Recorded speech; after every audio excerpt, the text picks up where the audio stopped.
புகழ். இயேசுக்கே நன்றி. மரியே வாழ்க. மாதா காட்சி தந்த இந்த புண்ணிய பூமியில் எங்களை சாட்சியாக நிறுத்திய இயேசுவுக்கும் அம்மா மாதாவுக்கும் ஆயிரம் ஆயிரம் நன்றிகள். எனது பெயர் ஃபிலோமின். எனது கணவர் பெயர் ஸ்டான்லி. அவர் தான் உடம்படி எடுத்திருக்காரு. எங்களுக்கு 2 பசங்க இருக்காங்க, படிச்சிட்ருக்காங்க. நாங்கள் தமிழ்நாட்டில் வந்திருக்கோம்.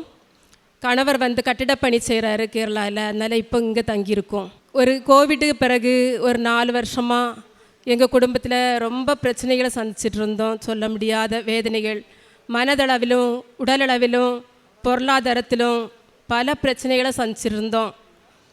எங்கே போனால் விடுதலை கிடைக்கும், எங்கே போனால் கடவுள் ஒரு விடுதலை ஆறுதலை தருவார் அப்படின்னு நினச்சி ரொம்ப வேதனையில் இருந்த நேரத்தில் இவங்க உறவினர் தான் ஒருத்தங்க வழியாக கிருபாசனத்துக்கு வாங்க உடம்படி எடுப்போம் அப்படின்னு சொல்லி கூப்பிட்டு உடம்படி எடுத்தோம். அதிலிருந்து எதை நினச்சி நாங்கள் கண்ணீர் விட்டோமோ அதுக்காக கடவுள் மாதாவும் எங்களை கண்ணீர் விட வைக்கவே இல்லை. நான் உன்னோடு இருக்கிறேன், அஞ்சாதே, கலங்காதே, நான் உன் கடவுள், உனக்கு வலிமை அளிப்பேன், உனக்கு உதவி செய்வேன் என்று சொல்லி ஒவ்வொரு நொடி பொழுதும் அதிலிருந்து எங்களை திடப்படுத்தி வராங்க. முதலாவதாக எனது கணவர் எங்களுக்கு திருமணம் ஆகும் முன்னாலே ஒரு 30 ஆண்டுகளாக குடிநோய்க்கு அடிமையாக இருந்தார். அவர் இந்த உடம்படி எடுத்த பிறகு ஒரு நாளும் அவர் அந்த போதைப் பொருள் யூஸ் பண்ணதுக்கோ குடிக்கிறதுக்கோ போகிறது கிடையாது. அதிலிருந்து நல்ல ஒரு மாற்றத்தை கொடுத்துருக்காங்க கடவுள். அதுக்காக முதலாவதாக மாதாவுக்கும் ஏசப்பாவுக்கும் மாதாவுக்கும் நான் நன்றி குறிக்கிறேன். அதுக்கு பிறகு நல்ல குடும்பத்தில் ஒரு சமாதானம் உண்டதுனால நல்ல ஒரு அமைதியான ஒரு குடும்பமாக இருக்குது. இப்போ காலையில் எழும்பி அவரே முதல்ல ப்ரேயருக்கு உட்காந்துருவார். காலையிலே நேரமே சாயங்காலமும் ப்ரேயர். அப்புறம் வசதி கிடைக்கிற நேரம் எல்லாம் பைபிள் வாசிப்பார். அப்புறம் ரெண்டாவது எனது மார்பில் ஒரு இடது பக்கம் ஒரு வலி நல்லா 4 மாதமாக இருந்துச்சு. அதில் ஒரு நாள் தியானத்தில் ஜோசப் ஃபாதர் சொன்னாங்க, எந்த இடத்துல வலி இருக்கோ அந்த இடத்துல கை வச்சு ப்ரேயர் பண்ணுங்க அப்படின்னு சொல்லிட்டு. அப்போது நான் கையை வச்சு ப்ரேயர் பண்ணுற நேரம் எனக்கு ஒரு அதிர்வு போல் எனக்கு உடம்புல தெரிஞ்சிச்சு. அதிலேருந்து எனக்கு அந்த வலி குறைஞ்சிச்சு. அது மட்டும் இல்லை, நான் முதலேருந்து இது அபிஷேக தைலம், உடம்படி தைலம், அதில் சிலுவை போட்டு ப்ரேயர் பண்ணிகிட்டு இருந்தேன். அப்புறம் இவருக்கு அந்த உடம்படி உப்பு உணவில் கலந்து கொடுக்குது. காலையிலையும் சாயங்காலமும் அபிஷேக தைலம் பூசி நாங்கள் ப்ரேயர் பண்ணுவோம். அப்புறம் மூணாவது இவர் பழைய கார் ஒன்று வாங்கணுன்னு முன்னாலே ஒரு ஆசைப்பட்டுருந்தாங்க. பிறகு இப்போ உடம்படிக்கு பிறகு மாதா ஒரு புதியதாவது ஒரு கார் வாங்குறதுக்கு எங்களுக்கு பரிந்து பேசியிருக்காங்க. அதுக்காகவும் நாங்கள் இயேசுவுக்கும் மாதாவுக்கும் நன்றி சொல்லிக்கிறேன். அப்புறம் நாங்கள் உடம்படி பத்திரம் வாங்கி இங்கேருந்து தமிழ்லையும் மலையாளத்துலேயும் வாங்கி தமிழில் தமிழ்நாட்டில் கொண்டு கொடுப்போம். மருத்துவமனைகள்லேயும் ஆலயங்கள்லேயும் கொடுப்போம். இங்கே மலையாளத்தில் உள்ளதை வாங்கி இங்கே கேரளாவில் கொடுப்போம்.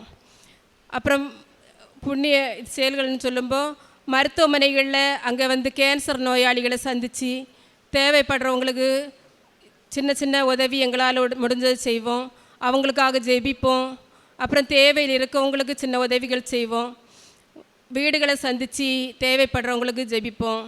அப்புறம் கேரளாலேயும் அபயா பவன் சொல்கிற பவனத்துக்கு முடிஞ்ச உதவி, காலையில் டிஃபன் ஏதாவது எங்களால் முடிஞ்சதை இடையிடையே கொண்டு செய்வோம். அப்படி சின்ன சின்ன உதவிகள் செய்துட்ருக்கோம். 2 வருஷமாக அகண்ட ஜப மாலையில் நாங்கள் கலந்துட்டுருக்கோம். அந்த முதல் வருஷம் கழிஞ்ச வருஷம் உடம்படி எடுத்தது 2024 பிப்ரவரி மாதம். அந்த வருஷம் இது அகண்ட ஜப மாலைக்கு பிறகு எனக்கு அடிக்கடி முல்லைப்பூ வாசனை நல்ல ஒரு மனம் மாதா தருவாங்க. எனக்கு அப்போது எந்த பிரச்சனை வந்தாலும் உடனே கூட இருக்காங்க, நான் உனக்கு கூட உண்டு அப்படின்னுள்ள ஒரு தைரியம் இருக்குது. எங்களுக்கு தன்னம்பிக்கையை வளர்ந்து நல்ல ஒரு நம்பிக்கையில் எங்களை கொண்டு போயிட்டுருக்காங்க. அதற்காக நன்றி சொல்லிக்கிறோம். இந்த கிருபாசனத்திலே பணி செய்கின்ற ஃபாதர்ஸ், அப்புறம் சகோதரிகள், இங்கு பணி செய்கின்ற ஒவ்வொருவருக்கும் அவர்களுக்காக இறைவனுக்கு நன்றி சொல்லிக்கிறோம்.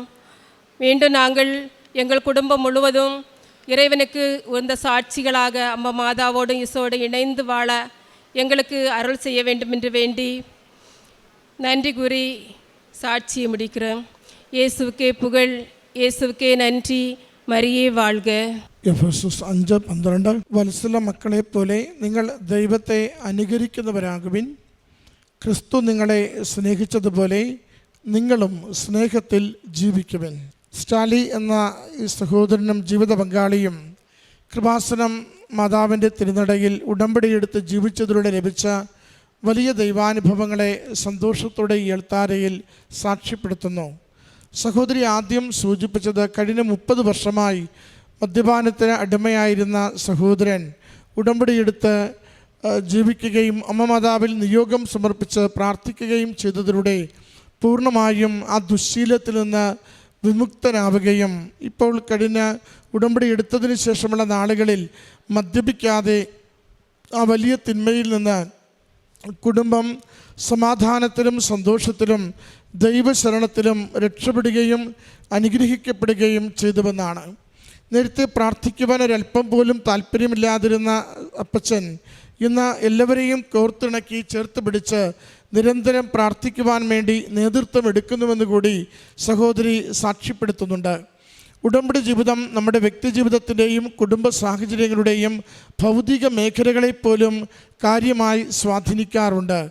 നാം സാധാരണ ജീവിക്കുന്നത് പോലെ ആവില്ല ഉടമ്പടി എടുത്തതിന് ശേഷം നമുക്ക് ജീവിക്കുവാനാവുക.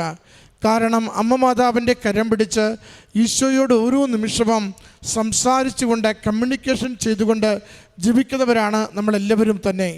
അതുകൊണ്ട് തന്നെ എങ്ങനെ മുന്നോട്ട് പോകണം, എന്ത് ചെയ്യരുത്, എന്ത് ചെയ്യണം എന്നതിനെക്കുറിച്ചുള്ള സന്ദേശങ്ങൾ കൃത്യമായി നമുക്ക് കൈമാറിക്കിട്ടും. അതുകൊണ്ടാണ് ഉടമ്പടി ജീവിതം ആത്മസ്വരം കേൾക്കുന്ന ജീവിതമാണ്, ദൈവസ്വരം കേൾക്കുന്ന ജീവിതമാണെന്ന് ഇപ്പോഴും പറയുന്നത്.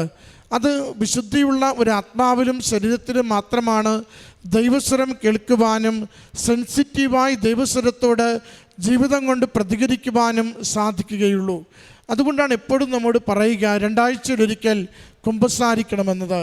അത് ആത്മശുദ്ധിയോടുകൂടി ജീവിക്കുവാനും ആത്മാവിന് കറകളേൽക്കുന്നതൊക്കെയും കഴുകുവാനും പ്രസാദപരവസ്ഥയിൽ ദൈവിക സന്ദേശങ്ങൾക്ക് നമ്മളെ തന്നെ വിട്ടുകൊടുക്കുവാനും വേണ്ടിയാണ് നമ്മോട് പറയുക 2 ആഴ്ചയിലൊരിക്കൽ കുമ്പസാരിക്കണം, ഒരുക്കത്തോടെ വിശുദ്ധ കുർബാന സ്വീകരിക്കണം, ദൈവവചനം വായിച്ച് ദൈവസ്വരത്തിന് വേണ്ടി ദൈവിക സംഭാഷണത്തിന് വേണ്ടി നമ്മളെ തന്നെ വിട്ടുകൊടുക്കുന്നവരായി നാം മാറണമെന്ന്. അതുകൊണ്ട് ആത്മീയ പ്രവൃത്തികൾ ഓരോന്നും അത് നമ്മുടെ ആത്മാവിനെ കൂടുതൽ കഴുകി വിശുദ്ധീകരിക്കുവാനും ദൈവസ്വരത്തിന് സ്വയം സമർപ്പിക്കുവാനും തയ്യാറാക്കുന്നതാണ്. സഹോദരന് ജോലിയില്ലാതെ ക്ലേശിച്ച നാളുകളിൽ ജോലി ലഭിച്ചതിനെക്കുറിച്ച്, ഒരു കാറ് പഴയതെങ്കിലും വാങ്ങുവാൻ ആഗ്രഹിച്ച നാളുകളിൽ പുതിയ കാറ് വാങ്ങുവാൻ കുടുംബത്തിന് സാഹചര്യം ഒരുങ്ങിക്കിട്ടിയതിനെക്കുറിച്ച്, അമ്മയ്ക്കുണ്ടായ നെഞ്ചുവേദനയുടെ വലിയ ക്ലേശനാളുകളിൽ ഉടമ്പടി നേർച്ച വസ്തുക്കളുടെ ഉപയോഗത്തിലൂടെ പൂർണ്ണമായ ആരോഗ്യവും സൗഖ്യവും ലഭിച്ചതിനെക്കുറിച്ച് സഹോദരി സാക്ഷ്യപ്പെടുത്തുന്നുണ്ട്. ഉടമ്പടി ജീവിതം നമ്മളെ എപ്പോഴും നയിക്കുക മറ്റുള്ളവർക്ക് എങ്ങനെ എന്ത് നന്മ ചെയ്യാം എന്ന വിചാരത്തിലേക്കാണ്. അഗതികളെ കാണുമ്പോൾ നമുക്ക് അനുകമ്പയുണ്ടാവും. വേദനിക്കുന്നവരെ കാണുമ്പോൾ ആശ്വസിപ്പിക്കുവാൻ നമ്മൾ സ്വഭാവത്താൽ തന്നെ മുന്നോട്ട് വന്നുകൊണ്ടിരിക്കും. ക്ലേശത്തിനെ കാണുമ്പോൾ ഭാരം ലഘൂകരിക്കുവാൻ പറ്റുന്ന വിധത്തിൽ എങ്ങനെ നമുക്ക് ഇടപെടാനാവും, സംസാരിക്കാനാവും എന്ന് നമ്മൾ നിരന്തരം ശ്രദ്ധിച്ചു കൊണ്ടിരിക്കും. അത് ദൈവസ്നേഹത്തോടു കൂടി യേശുവിൻ്റെ മനോഭാവമുള്ള വ്യക്തികളായി ഉടമ്പടിയിൽ നമ്മൾ വളരുന്നത് കൊണ്ടാണ് മറ്റുള്ളവരുടെ ജീവിതത്തിലേക്ക് ഏറ്റവും അനുകമ്പയോടെ ഏറ്റവും കരുതലോടുകൂടി ഇടപെടുവാൻ നമുക്ക് സാധിക്കുന്നത്. പ്രിയമുള്ളവരെ, ആ കാരുണ്യ പ്രവൃത്തികളെയാണ് ഈ സഹോദരി നമ്മുടെ മുമ്പിൽ പങ്കുവെച്ചത്. എവിടെയൊക്കെ വേദനിക്കുന്നവരെയും അശരണരെയും കാണുമോ അവർക്ക് വേണ്ടി ആവുന്നതൊക്കെ ചെയ്തു കൊടുക്കുവാൻ എപ്പോഴും എനിക്ക് താല്പര്യമായിരുന്നുവെന്ന്. ഉടമ്പടി ജീവിതം നമ്മളെ ആത്മീയ മനുഷ്യരായി വളർത്തുന്നു. ഉടമ്പടി ജീവിതം നമ്മളെ സഹജീവി സ്നേഹികളായി വളർത്തുന്നു. ഉടമ്പടി ജീവിതം നമുക്ക് ദൈവത്തിന് ജീവിതത്തിൽ എപ്പോഴും പ്രഥമ സ്ഥാനം നൽകിക്കൊണ്ട് ലോകത്തിൻ്റെ നോട്ടങ്ങളിൽ നിന്നും നേട്ടങ്ങളിൽ നിന്നും ലോകത്തിലുള്ള ഓട്ടങ്ങളിൽ നിന്നും ലോകത്തിൽ നിന്ന് കിട്ടാവുന്ന ലാഭങ്ങളിൽ നിന്നും നമ്മുടെ ജീവിതത്തെ അല്പമൊന്ന് മാറ്റി നിർത്തിക്കൊണ്ട് നമ്മുടെ ആത്മാവിനെ ബലപ്പെടുത്തുന്ന പ്രവൃത്തികളിലേക്കും മനോഭാവങ്ങൾ രൂപപ്പെടുത്തുന്നതിന് വേണ്ടിയും നമ്മളെ തന്നെ ദൈവസമക്ഷം സമർപ്പിക്കുവാൻ നമ്മളെ സഹായിക്കുന്നു. അമ്മ മാതാവ് ലോകത്തിൻ്റെ സൽപ്പേരിന് വേണ്ടിയോ ലോകം നൽകുന്ന നേട്ടങ്ങൾക്ക് വേണ്ടിയോ അല്ല ജീവിതം സമർപ്പിച്ചത്. മറിച്ച് ദൈവമകളെന്ന രീതിയിൽ, പിതാവായ ദൈവത്തിൻ്റെ പുത്രി എന്ന രീതിയിൽ ദൈവം ആഗ്രഹിക്കുന്ന നന്മകൾ മുഴുവനും ലോകത്തിന് സമ്മാനിക്കുവാനാണ്. നമുക്കൊരു ജീവിതമേയുള്ളൂ. നമുക്ക് ഈ ഒരു ജീവിതം അത് ദൈവം ആഗ്രഹിക്കുന്നത് പോലെ അത് വിനയത്തിലും സ്നേഹത്തിലും അത് ആത്മാവിൻ്റെ വിശുദ്ധിയിലും ലോകത്തെ അതിജീവിക്കുവാൻ, ലോകത്തിൻ്റെ മോഹങ്ങളെ, ലോകത്തിൻ്റെ പ്രലോഭനങ്ങളെ അതിജീവിക്കുവാനുള്ള ആത്മശക്തിയിലും നമ്മളെ നയിക്കണമേ എന്ന് അമ്മ മാതാവിനോട് പ്രാർത്ഥിക്കാം. അമ്മയുടെ കരം പിടിച്ച് വലിയ നിയോഗങ്ങൾ വേഗത്തിൽ അനുഗ്രഹിക്കപ്പെടുവാൻ വേണ്ടി നമ്മുടെ ജീവിതങ്ങളെ വിശുദ്ധീകരിക്കാം. ഈ കുടുംബത്തിൽ ലഭിച്ച എല്ലാ അനുഗ്രഹങ്ങൾക്കും ആത്മീയ അനുഭവങ്ങൾക്കും അമ്മ മാതാവിനും തിരുക്കുമാരനും നന്ദി പറഞ്ഞുകൊണ്ട് കരങ്ങളടിച്ച് ഈ സാക്ഷ്യം സമർപ്പിക്കാം. അത്യപൂർവ ദൈവാനുഭവങ്ങൾ ഇനി നിങ്ങൾക്കും സ്വന്തം. ഈ യൂട്യൂബ് ചാനൽ ഇതുവരെ സബ്സ്ക്രൈബ് ചെയ്തിട്ടില്ലെങ്കിൽ ഇപ്പോൾ തന്നെ സബ്സ്ക്രൈബ് ചെയ്യുക. ഈ വീഡിയോ ഇപ്പോൾ തന്നെ നിങ്ങളുടെ സുഹൃത്തുക്കൾക്ക് ഷെയർ ചെയ്തുകൊണ്ട് കർത്താവിൻ്റെ പ്രേക്ഷിതരാകുക.